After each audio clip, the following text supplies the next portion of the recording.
Rabbi Yechezkel, chief rabbi of Prague in the 18th century, saw a young non-Jewish boy with tears streaming down his face, wandering about the streets with empty baskets on his shoulders.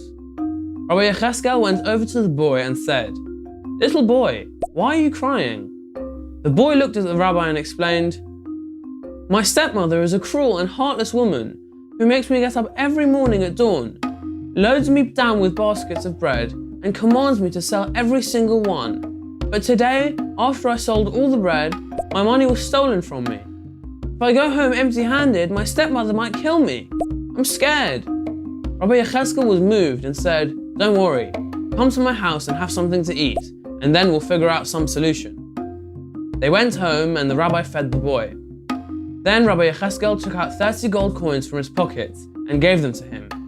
"Take them home to your stepmother and don't worry," he said. "Now she won't hit you." The boy's face lit up with a smile, and after thanking the rabbi, he ran home as quickly as he could. Years later, one Passover, on the eve of the 7th day, the rabbi heard a knock on his door. He opened the door to find a non-Jewish man standing there. "Good evening, Rabbi," the young man said. "I'm sure that you don't remember me, for it has been years since I was last here." Rabbi Yechezkel couldn't recognize him. "I'm the little boy you once helped when I had lost 30 gold coins and was hungry and frightened. I never forgot the kindness you did to me, and I swore to pay it back to you if I could. That time has come. Listen, Rabbi, the Jews of Prague are in grave danger, and I can help you. Last night, the local bakers gathered in my father's house and made plans to kill the Jews of Prague. They know that on the night when Passover ends, the Jews all buy bread from non-Jewish bakers, since all the Jewish bakeries are still closed. They're going to poison the bread and kill the Jews in one night. I've told you this to repay you for the kindness you showed me, but I beg of you, do not let anyone know that it was I who told you." Rabbi Yechezkel thanked him, and once he left, he devised a plan. On the 8th and last day of Passover, an order was given to close all the synagogues in Prague, and it was announced that Rabbi Yechezkel, the chief rabbi, would speak in the main synagogue right after the morning service concerning a very important topic. All the Jews gathered at the synagogue to hear the important speech. Rabbi Yechezkel then rose and said, "My friends, the Beit Din, the Jewish court of Prague, has made an error in calculating this year's calendar. We proclaimed Passover one day earlier. Today is not the 8th day, but the 7th day.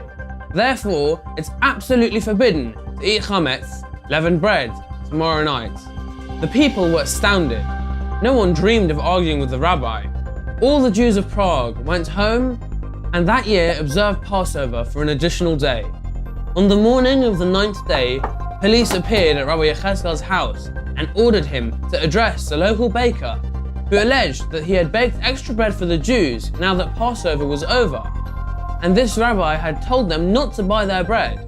"Now I'm out of pocket and the bread will go to waste." The rabbi told the police, "I don't have a problem eating their bread, but I just asked the baker to try some bread first." The policeman said this was a reasonable request, but the baker could not comply, eventually admitting to his crime. The baker was arrested and the Jews were saved. Then the Jews of Prague realized the wisdom of their rabbi and what he had done. Only one thing puzzled the Jews. How did Rabbi Yechezkel find out about the plot?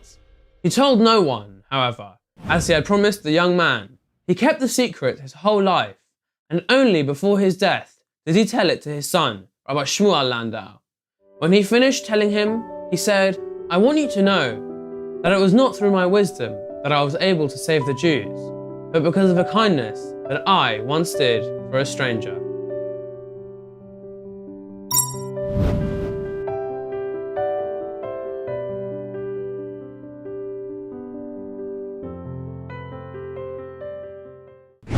To stay up to date with the latest JCV content, if you're on YouTube, click subscribe below the video and the alarm bell. And if you're on Facebook, click the like button, and under following, click see first.